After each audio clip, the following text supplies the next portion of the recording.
Welcome into A to Z Sports Prime Time on a Monday night. Happy free agency period to all of you. Although it may not feel like a happy free agency period to all of you, if you're a Titans fan, it is pretty funny to see the amount of spiraling that's happening on the internet after only day one of the legal tampering period, not even a full 24 hours at this point, and the lack of moves by the Titans has a lot of you guys shook. So we're going to talk about the free agency situation at this point, the moves that they have made, the moves that they have not made, and looking at a couple of different teams who have done winning of the offseason already. We'll talk about what Rand Carthon's plan might be. We'll talk about which team performed the best in acquiring talent on the first day of legal tampering. And we'll do, in case you missed it, that also has to do with some transactions around the NFL. Before we get started, though, need you guys to share this show on Facebook, YouTube, Twitter, and Twitch, wherever you're hanging out. If you are on Twitter, please retweet the show in the bottom right-hand corner of your screen, where many of you, I'm sure, are spiraling. If you're on Facebook Live, like Nate's Burner and LeVar Jeffries, you can share now to public. It's in the bottom left-hand corner of your screen. If you're on YouTube or Twitch, like How Not To, which may be the way that some of you describe your general manager's free agency plan thus far, or who else is on YouTube tonight? Peter Arce, either way. Peter is here. You can be like Peter. You can like the video. You can subscribe to the channel already. If you've done so, you can tell a friend to do the same, and we would appreciate you guys that way. Why share? We don't have a team, says Chad Phillips. Well, just because your football team might be hot trash doesn't mean that I should have to suffer for it, because all I'm here to do is tell you about how trash your football team may or may not be. We will see. I don't know yet, but I know that many of you are not excited about the moves or lack thereof that have been made. Okay, let's go ahead and get this thing started. Welcome into A to Z Sports Prime Time from the Superbook Sports Studios. I'm your host, Buck Rising. I'm proud, as always, to be presented to you by our friends at the Ashton Real Estate Group of RE/MAX Advantage. GaryAshton.com can get you the intel you need to succeed. The intel edge you require is at GaryAshton.com in this red-hot Nashville real estate market. True Math Fitness in the Gulch. Your first workout is free at TrueMathFitness.com. They can help you work off some of your frustrations when your team doesn't sign any players, or when your team pays $10 million for a backup left tackle. TrueMathFitness.com is where you go. Superbook Sports. Download the Superbook app today, and they'll match your first bet up to $1,000, win or lose. Whether you're betting the NBA tonight or all the college basketball that's ahead, Superbook.com has you covered. So, today has been a very confusing day if you're a Titans fan. Jonathan Caverly says Rodgers still in play. Rodgers in play for who? This is a Tennessee Titans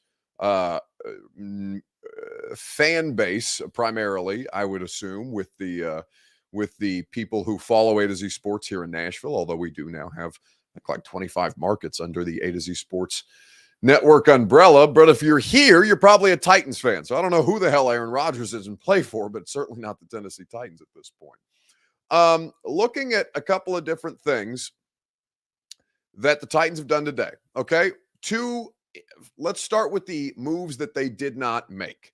The moves that they did not make are re-signing Nate Davis, who went on a 3-year deal to the Chicago Bears, and re-signing David Long, who joined the Miami Dolphins this legal tampering period on a 2-year, $11 million deal, $5.5 million a year for David Long on a short-term deal. Now, that's the NFL telling you that David Long wasn't very sought after among inside linebackers, and this is kind of the situation that the inside linebacking, the off-ball linebacker market has taken in the past couple of years. I remember there being a similar amount of surprise around Jayon Brown's low contract offers both times that he was available in free agency while he was still on the Titans, and David Long, it does not appear to be much different. There are some guys who got paid at the top of the heap, but beyond that, David Long is not, one of the best inside linebackers in football, even if he was a really, really good player here for the past,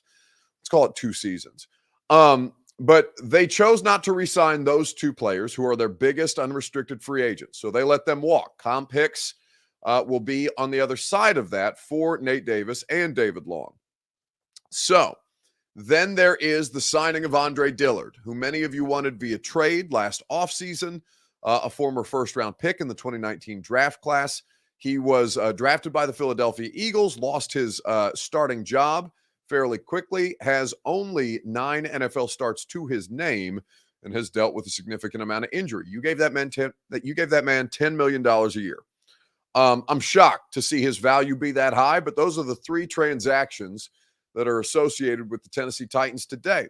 So I'd like to start with your Two Rivers Ford take and get your assessment on what it is that your team did or did not do on the first day of legal tampering before free agency officially opens, and these transactions can be made official on March 15th at 3 p.m. Central Time.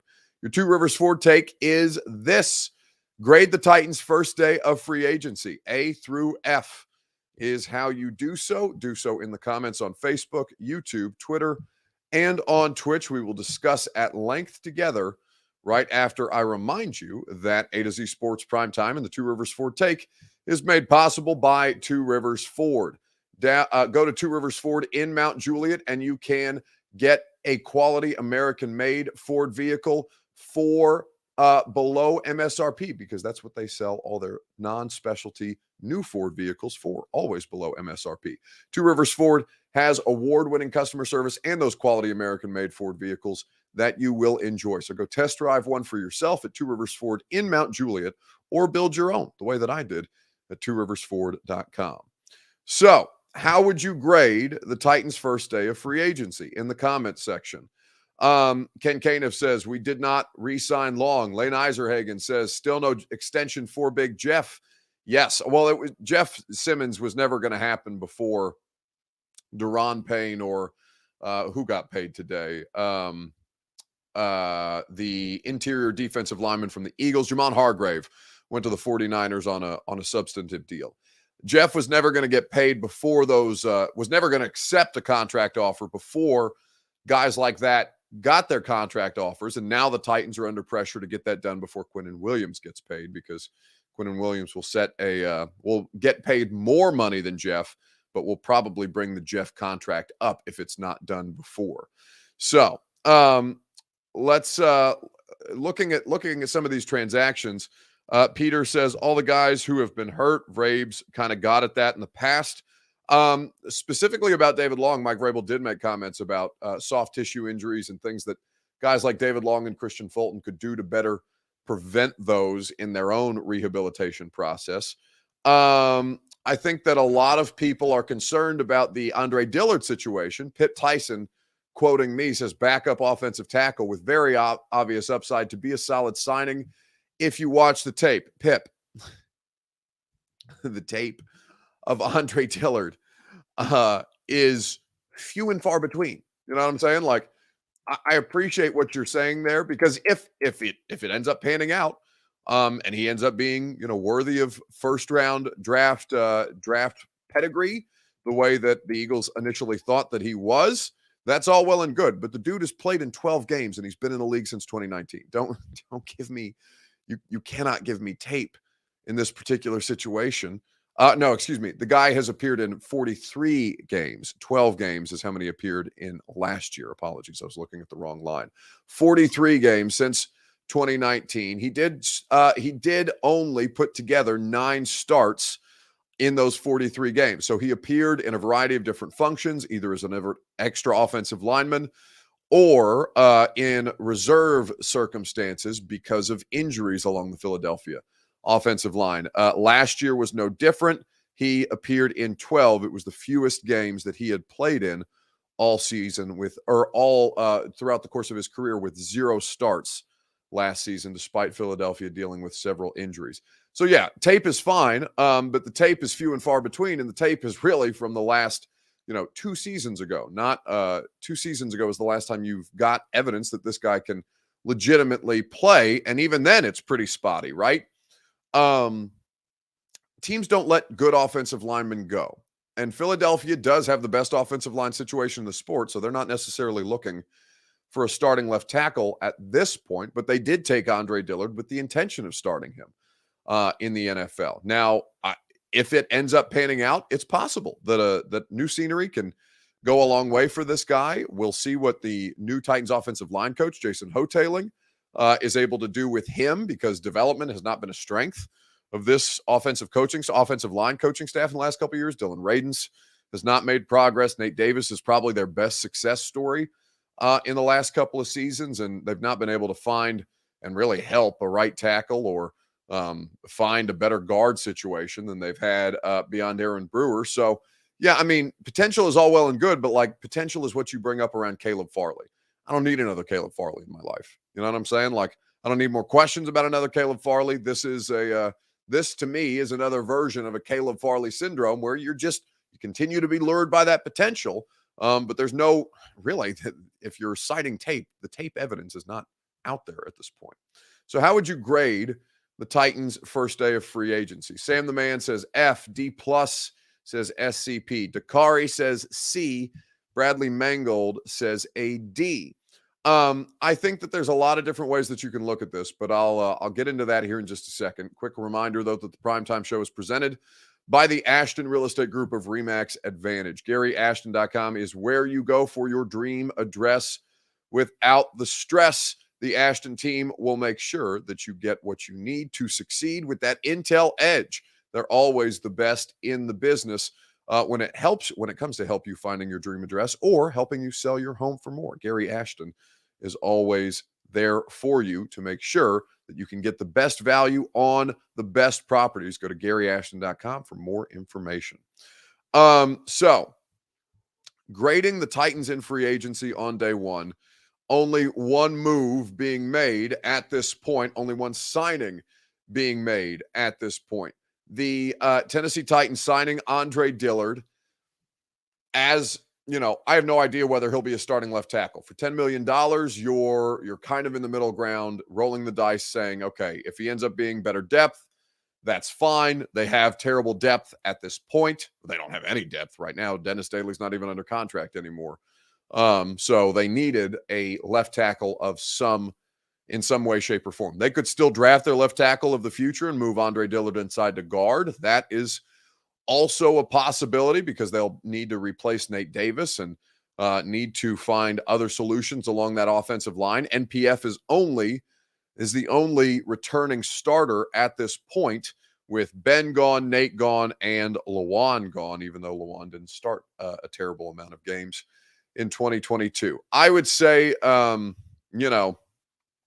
they didn't spend on a wide receiver. Nobody else did today either. Veteran wide receiver help is what they could use. They did not bring back Nate Davis. I didn't think that they should have, even though I understand how much heavy lifting is going to need to be done. And frankly, like David Long, 2 years rather, $11 million, an average of 5.5 to go to play in Miami.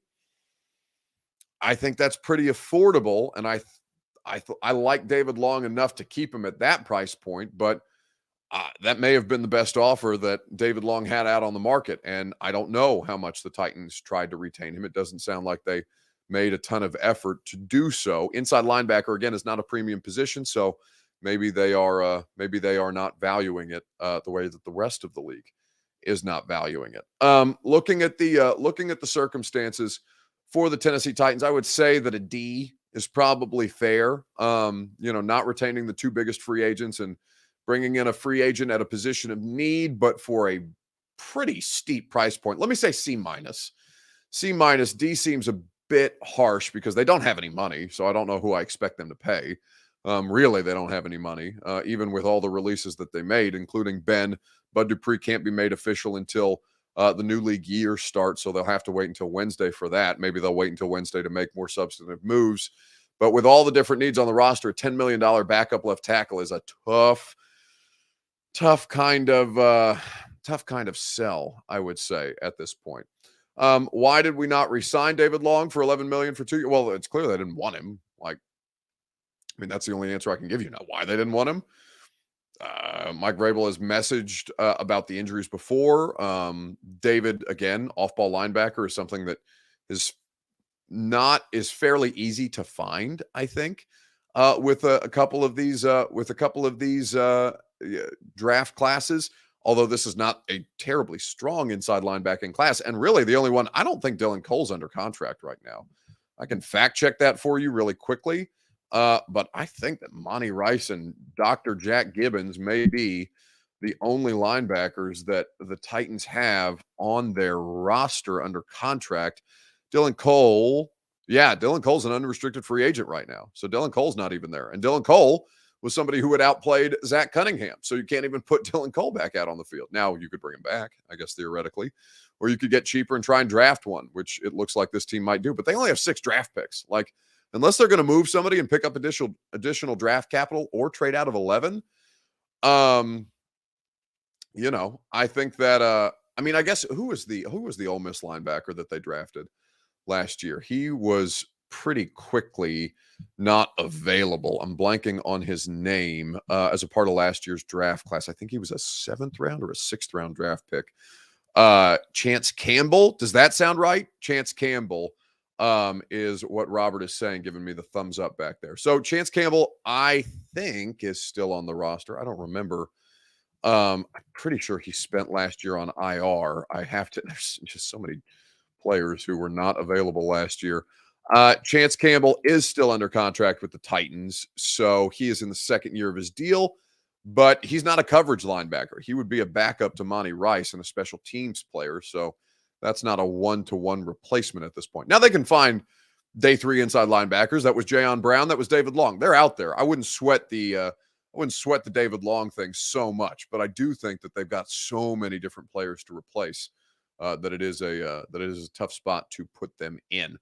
All right, so giving them a grade, I'd say a C-. They're not going to be big spenders. Like I said, they don't have money. Even after they cleared up a lot of cap space, Tannehill and Henry would give them significant cap relief, but of course they can't. I just don't think they can do anything with Ryan Tannehill until they know what Aaron Rodgers' situation is, and Aaron Rodgers is holding everybody hostage at this point, which Robert, I'm sure, will address later on in the show. So a C- for the time being is the grade that I would give the Tennessee Titans on the first day of free agency. It does look like a significant roster rebuild at this point, and a lot of heavy lifting that's going to need to continue to be done. Jimbo says, yes, send Buck to Indy now that A to Z Indy is a thing. Wait, do we have an Indianapolis site? Also, no, I'm never going back to the state of Indiana. Nashville is as far north as I'll ever live in my life at this point. So no, I am in a contract year though. I am in a contract year. So should A to Z Indy, A to Z Indy is not going to make me a better offer than A to Z Nashville would, because it's the same company, but I am in a contract here. So potentially you could trade me on an expiring contract and get back God knows what, maybe a ham sandwich and a pair of shoes. A pair of shoes might be a little high depending on what kind of shoes you want. Either way, we don't have to talk about my contract situation, because Titans are needing to sign contracts and do a variety of different deals to get this up and running again. So let's talk about winning the offseason at this point, and who has done so at this stage. You have one, Buck, in everyone in our division. Do we actually? See, I know I've been on vacation, honestly, so I know that there's been a lot of news that's happened since I've been out, and I do know that A to Z made a substantial expansion and a new announcement. The new website looks great. Even if it took me a little bit to figure it out when I was writing my Ben Jones article about breaking that news. But either way, too funny. Exclusive tag on Buck, says Alejandro. It's very mixed results. It's much like your free agency. Xavier wants to trade me. Alex wants to tag me. We'll see. Sign Buck and make him suffer through a rebuild with us. Listen, everybody's got a price. So if you want to pay me more money to watch shitty football, sign me up, baby. I'll do that any day of the week. Anyway, let's keep it moving.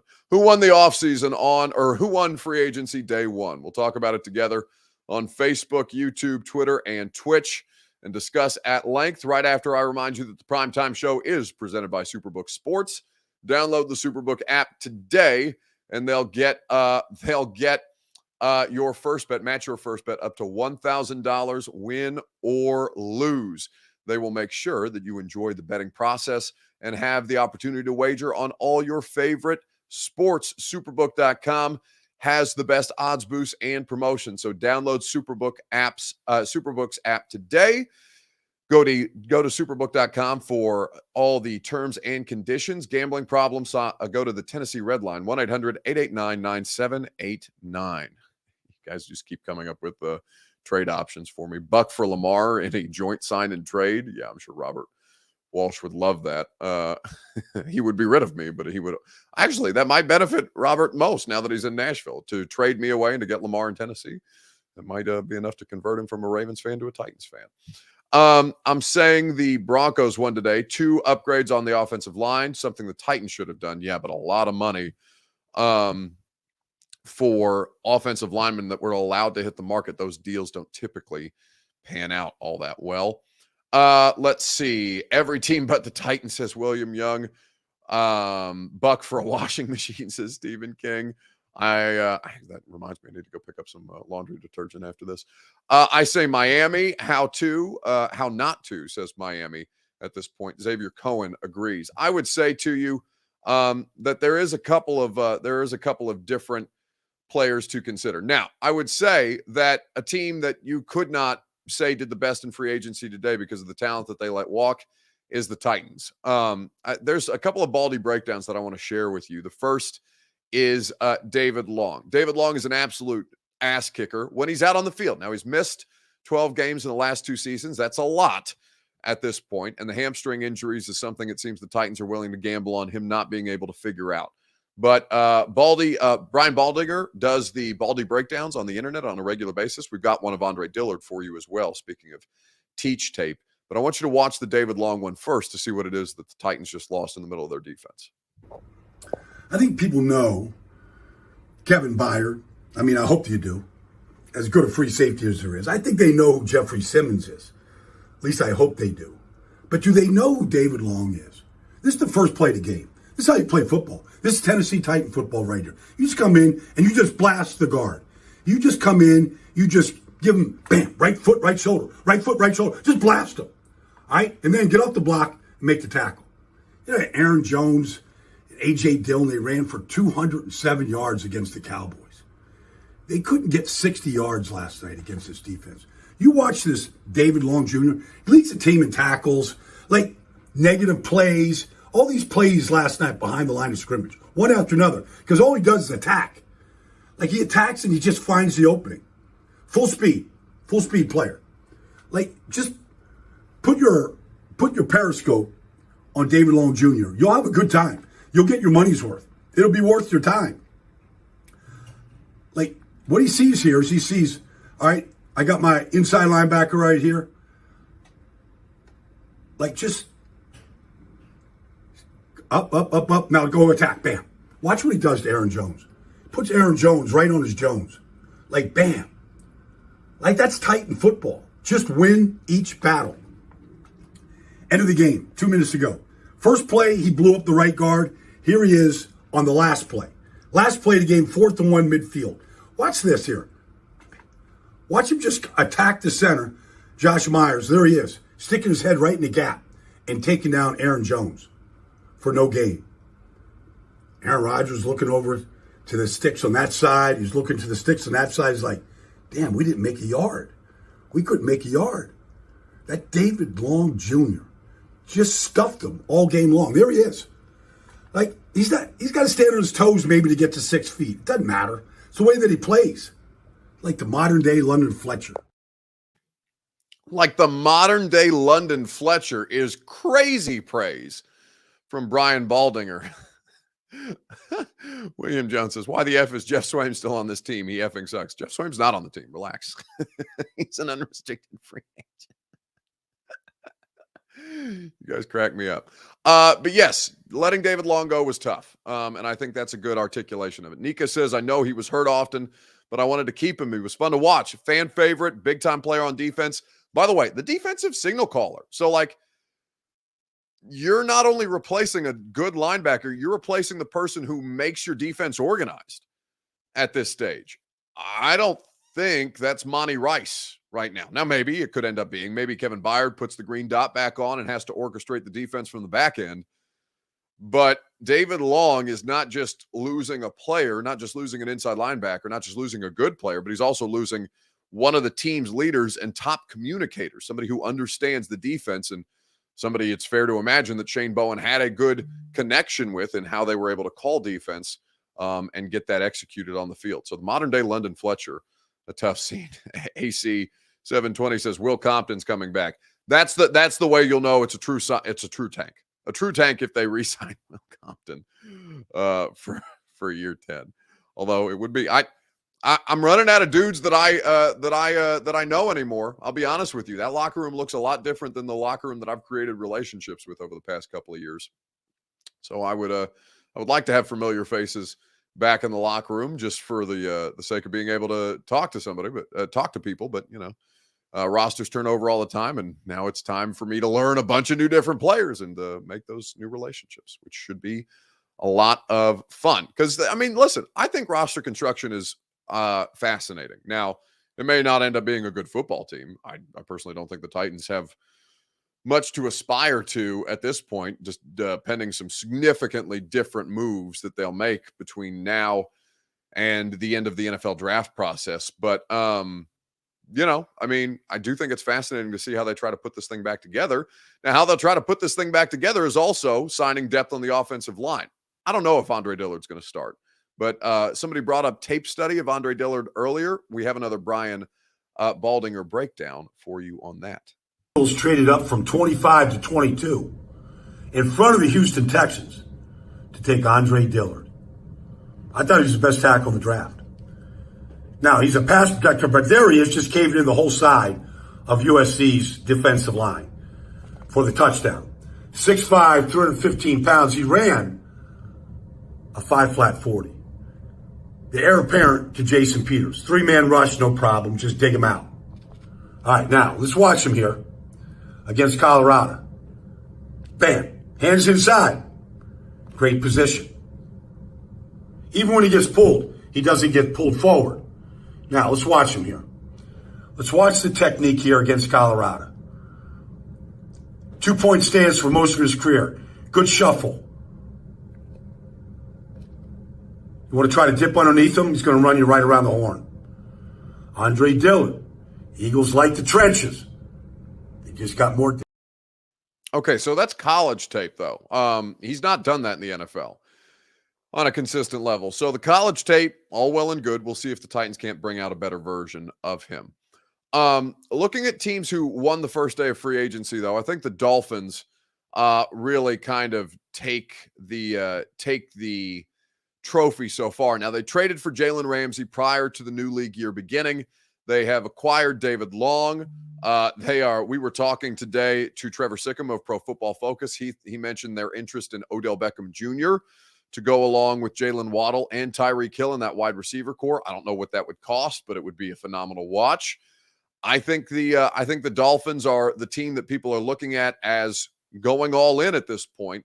It's just funny to me that they could have done this in a much different way with a significant upgrade at quarterback had they not tried to actively tampered with Tom Brady and lost a first-round draft pick this year.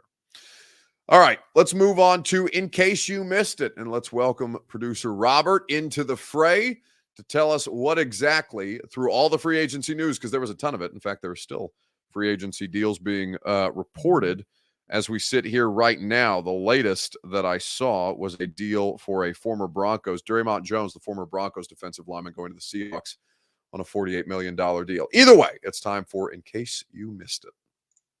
I feel like there's a lot of stuff, so there's could be plenty of things that you did miss. But one thing that you absolutely couldn't miss, but I thought we would be doing a disservice if we didn't touch on it, Aaron Rodgers today. It looked like there was some light at the end of a darkness retreat. Mm-hmm. You could see the end of it coming. Trey Wingo saw the end of it coming. In fact, he tweeted, "It is done. Aaron Rodgers is going to follow in Brett Favre's footsteps and end up as a Jet." To which Ian Rappaport said, "I don't care who's tweeting. Nothing's happening. It's not moving as quick as you think it is." Before you continue on with the story here, that's happened a couple of times. Like somebody from SNY reported that it was a done deal for Aaron Rodgers to the Jets. Tom Pelissero refuted that. Ian Rappaport refuting Trey Wingo's reporting on Aaron Rodgers. A lot of people are getting the Aaron Rodgers stuff wrong, and nothing has happened as of today. So he's probably just sitting back and cackling while everybody fumbles around trying to get the news on the biggest quarterback transaction of the offseason. It's probably just a shift in mindset. Like we said, he went to that darkness retreat. He's a new person. He's shaking off all of that selfishness. He's going to be a real leader. So he's allowed to take this time, Buck, to show where he wants to lead at. It's not like he said he wasn't gonna drag this whole thing out. Yeah, I mean, I'm not gonna hold him hostage. I understand. We're still in January here. March is free agency, so just need some time to, like I said, get the emotion out of it, and then figure out what's best. It's very big of him to not hold them hostage. Okay, maybe he did say he wasn't going to hold him hostage. It's not like every other quarterback on the market that's worth a shit has been signed already. Like, it's not like if he doesn't go to the Jets, they didn't just get caught with their pants down. No big deal. He's not holding anybody hostage, right? It's crazy. Now, somebody brings up dead fucks, Phux, on YouTube. I think that's the French word for seal. You know what? We bring culture to the show. He says that Rodgers will announce it tomorrow on McAfee. How giddy is Pat McAfee that he's the person who has the Aaron Rodgers weekly exclusive? It's probably going to happen that way. Like, it's so absurd. Now, the ayahuasca, I don't know how much that's helped him. I don't know if New York would be calling him. This man is going to end up retiring after holding the entire NFL hostage or something like that, which would be objectively hilarious. But I do think that, there has to be a decision coming at some point this week. I just can't imagine what he's thinking at this point. Multiple times, though. He has done this multiple times. He is a perennial hostage holder.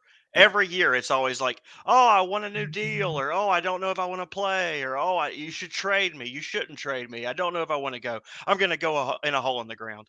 Whatever. Just ship the dude off for pennies on the dollar. I expect this trade not to be as big as all the other quarterback trades have been, because it's obvious the Packers really don't want the dude either. They've had comments saying they're ready to move on. Jordan Love is more than capable of being a starter. Nobody wants the dude besides the Jets, and he doesn't even act like he wants to go to the Jets anymore. He's going to keep holding it up. Yeah, no, I'm fascinated to see what happens, and that is, in case you missed it, with producer Robert for this week. Well done, bud. See you tomorrow, buddy. Okay. That's going to do it for us tonight on the Primetime Show. Thanks for hanging out, as always, with us. Radio show. Mike Herndon of PaulKaharski.com is going to be in studio with us for the 11 o'clock hour. We'll go through the free agency deals that have been made. I'm certain there will be more transactions that are reported while we're on the air. So make sure you're listening from 10 to 1 on 104.5 The Zone, and we'll enjoy that time together. If I don't catch you there on the radio show at 10, we will have another primetime show to recap the latest in free agency tomorrow night at 8 p.m. Until then, enjoy the rest of your evening, and we will see you guys at some point tomorrow. Are you surprised to hear that? Certainly not. The first year we took it to the limit. And I was in Miami with my new beach house. Well, it was a couple minutes from the beach. It's been 20 years since then. We haven't been too strong in the last few years. Oh, we've been strong. We're just playing by the rules. You can't have a newcomer come in and steal the show.